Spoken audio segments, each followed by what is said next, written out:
Close your eyes. You're standing behind a woman at the foot of a Roman cross. Most of the crowd has left. The soldiers are still here. She hasn't moved. Her back is to you. Small, thin shoulders, a faded head covering. Her hands hang at her sides. She's close enough to the cross to reach out and touch the wood. You see her head tilt up. She's looking at his face. You can't see her expression. You don't need to. Then you hear his voice, broken, barely a whisper. And he says something to her. And then something to the young man standing beside her. Behold your mother. 3 words. And with those 3 words, Mary's life as she has known it for 50 years ends. And a new life, one the Bible barely mentions, begins. The next time we see Mary, weeks have passed. The cross is behind her. The burial is behind her. The resurrection, she has heard about it, maybe seen it with her own eyes, is behind her. Too many people for this space.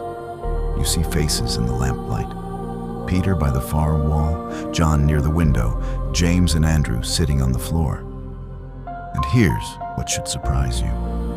Standing near the back, men you recognize, not disciples, her other sons, James, Joseph, Judas, Simon, the same brothers who, during Jesus' ministry, tried to drag him home because they thought he had lost his mind. They're here now. Something changed them. Maybe the resurrection, maybe their mother, maybe both. But the men who once thought Jesus was crazy are now in this room, waiting alongside the people who followed him. Mary's place. She sits, she prays. There are about 120 people in this room, and she is the only one who was there from the very beginning. The angel, the manger, the flight to Egypt, the boy in the temple, the cross, and now this.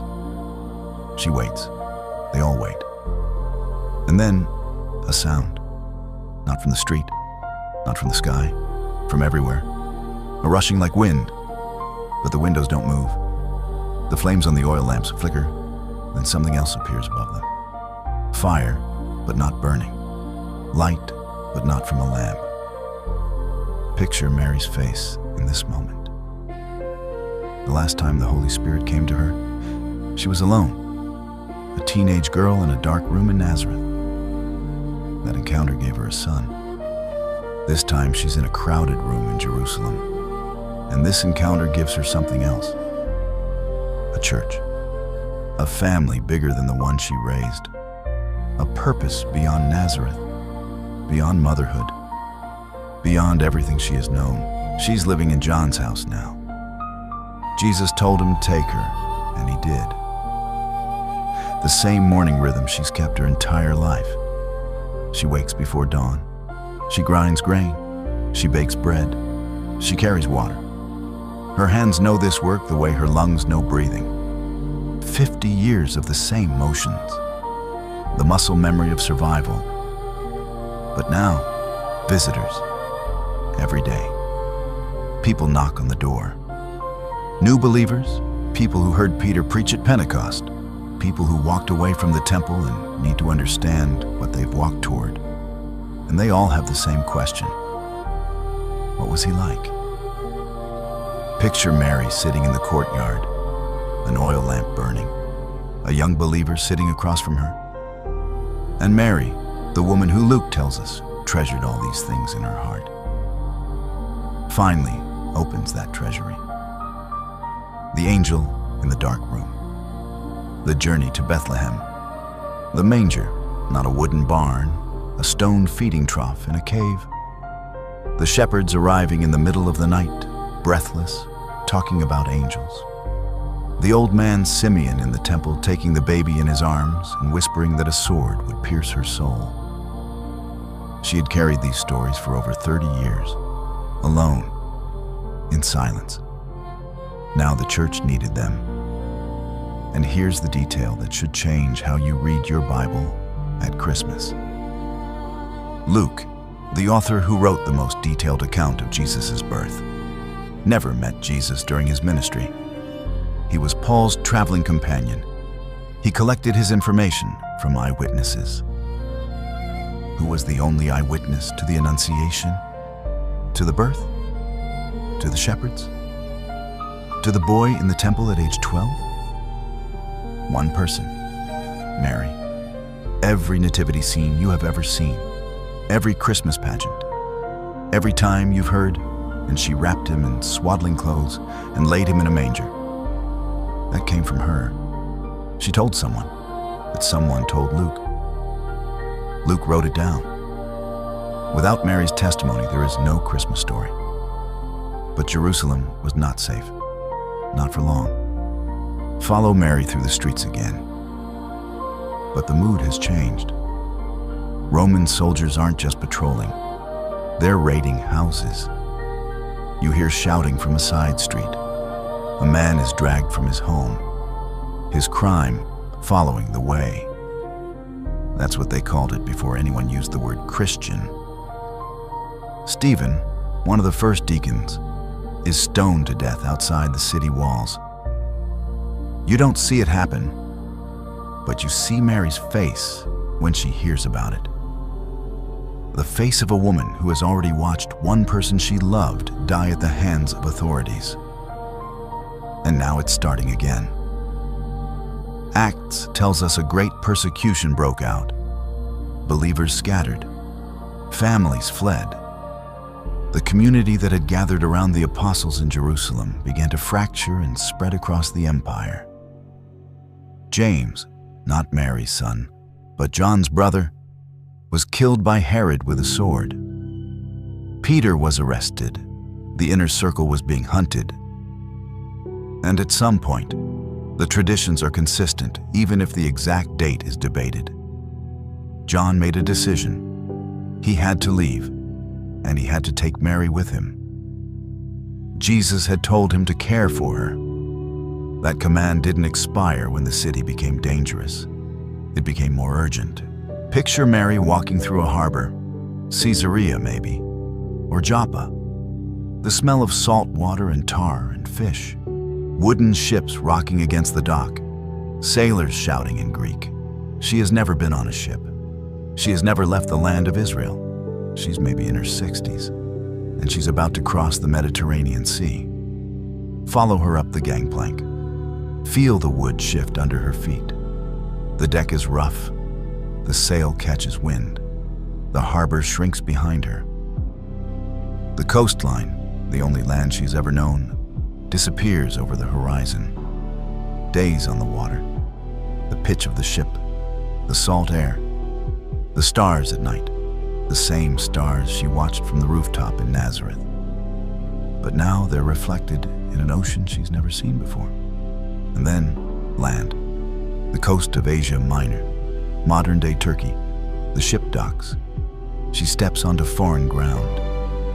And in the distance, rising above the harbor, a city unlike anything she's ever seen.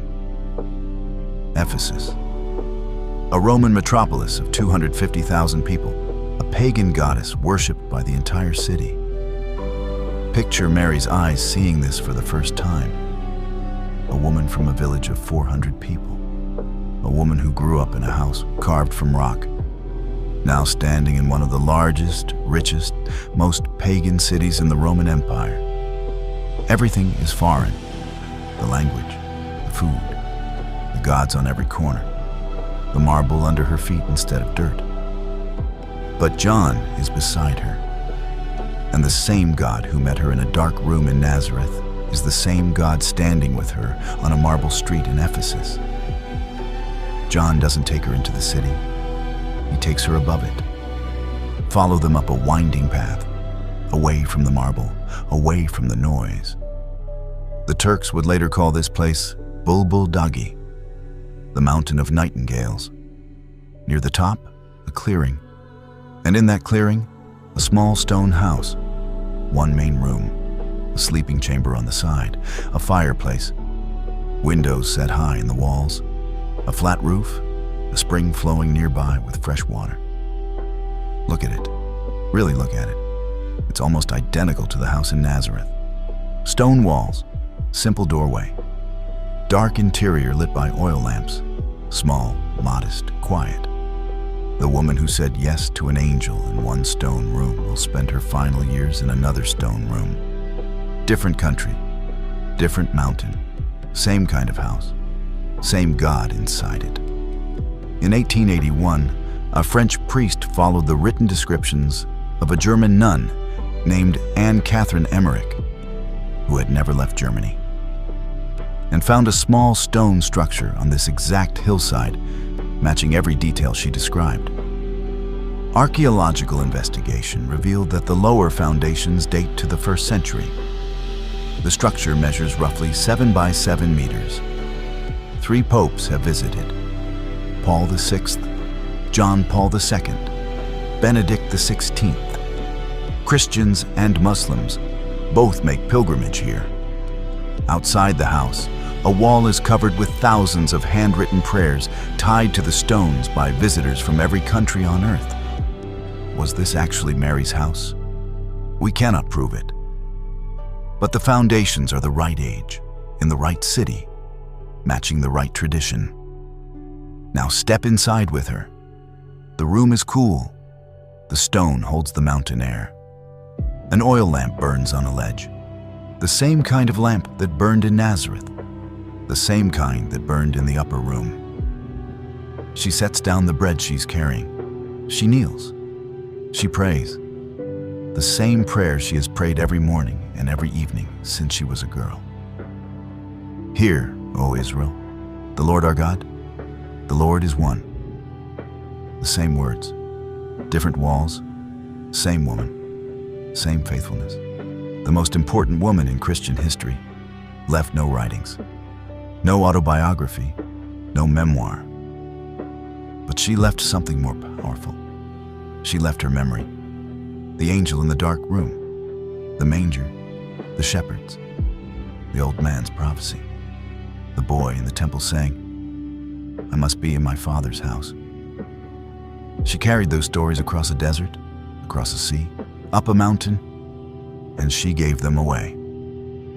Someone listened. Someone remembered. Someone told Luke. And Luke wrote them into the book that 2 billion people would read.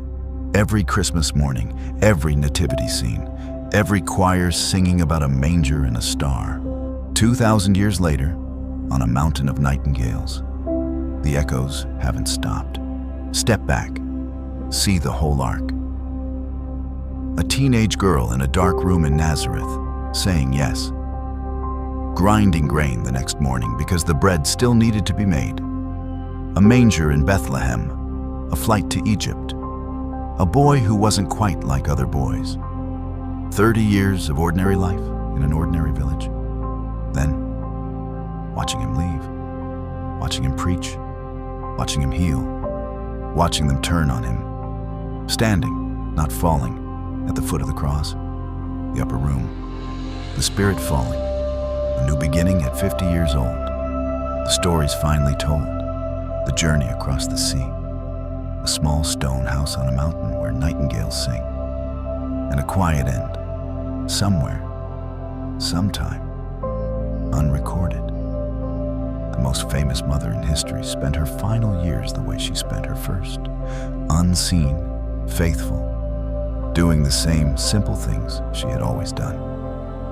Different houses, different cities, different decades.